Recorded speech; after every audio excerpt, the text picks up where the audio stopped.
kuwa wanaagsan daawadayaal war degdega oo hadda naga soo gaaray magaalada Beledweyne ee xarunta gobolka Hiiraan waxa uu sheegayaa in magaalada ay korortay xiisadii ka taagneed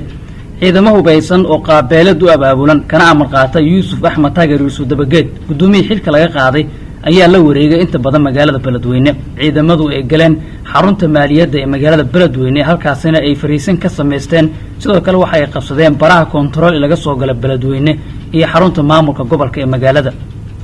waxaa kaloo jira warar sheegay in bartamaha magaalada dhowr meel oo kamid ah ciidamadu ay jidgooyin ka sameysteen waxayna ku jireen dhagxaan iyo geedo iyadoo halkaasi loo diidayo gaadiidka dadweynaha tani waxa ay muujinaysaa ama idaha ka rogaysaa xiisad saacadii la soo dhaafay ka taagneed magaalada waxaana laga cabsi qabaa in halkaasi ay ku dagaalamaan ciidamo military ah oo maamulka Hirshabeelle ka amar qaata iyo sidoo kale ciidamada Yuusuf Axmed Taageer Yuusuf Dabageed